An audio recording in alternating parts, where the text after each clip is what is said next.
বন্ধুরা আসসালামু আলাইকুম। 2 গোলে পিছিয়ে পড়ো মেসি সিকোবিয়াদের ম্যাজিকে শেষ পর্যন্ত কামব্যাক করে ইন্টার মায়ামি। বিস্তারিত জানুন পুরো ভিডিওতে। MLS এর গুরুত্বপূর্ণ ম্যাচে ফিলাডেলফিয়ার বিপক্ষে মুখোমুখি হয় ইন্টার মায়ামি। দুর্দান্ত এই ম্যাচে শুরু থেকে হাড্ডাহাড্ডি লড়াই। ম্যাচের 7তম মিনিটে কুইন সুলিভানের দুর্দান্ত গোলে এগিয়ে যায় ফিলাডেলফিয়া। ইন্টার মায়ামি বল পজিশন ধরে রেখে খেললো। প্রতিপক্ষ প্রেস আর কাউন্টার আক্রমণে ইন্টার মায়ামিকে খাবি খেয়ে গোলে এগিয়ে যায় একের পর এক। যদিও অর্ধাংশে যাওয়ার আগে আরও এক গোল করে প্রতিপক্ষ। 2-0 পিছিয়ে থেকে অর্ধাংশ পার করে মায়ামি।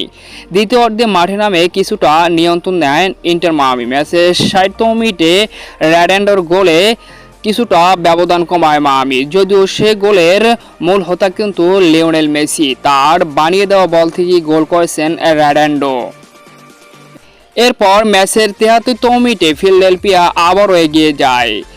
3-1 গোলের ব্যবধানে এগিয়ে যাওয়ার পর সবাই যখন ভেবে নিয়েছিল ম্যাচ হারতে চলছে মায়ামি, তখনই মেসির আবারও জাদুকরী ম্যাজিক, যেখানে ডি বক্সের সামনে থেকে দুর্দান্ত এক ফ্রিকিকে মায়ামিকে আবারও উজ্জীবিত করে দুর্দান্ত গোলে লিওনেল মেসি।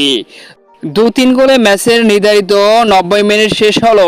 অতিরিক্ত মিনিটে চমক দেখায় ইন্টার মায়ামি, যেখানে সেগোভিয়ার দুর্দান্ত গোলে 95তম মিনিটে সমতায় ফেরে মায়ামি। যদিও সেই গোলে লিওনেল মেসি প্রেস করে সেগোভিয়াকে বলটা বানিয়ে দেয় এবং দুর্দান্তভাবে গোল করে সেগোভিয়া এবং 3-3 সমতায় শেষ হয় গুরুত্বপূর্ণ এই ম্যাচটি, যেখানে মেসি ঝলকিয়ে শেষ পর্যন্ত সমতায় শেষ করে মায়ামি।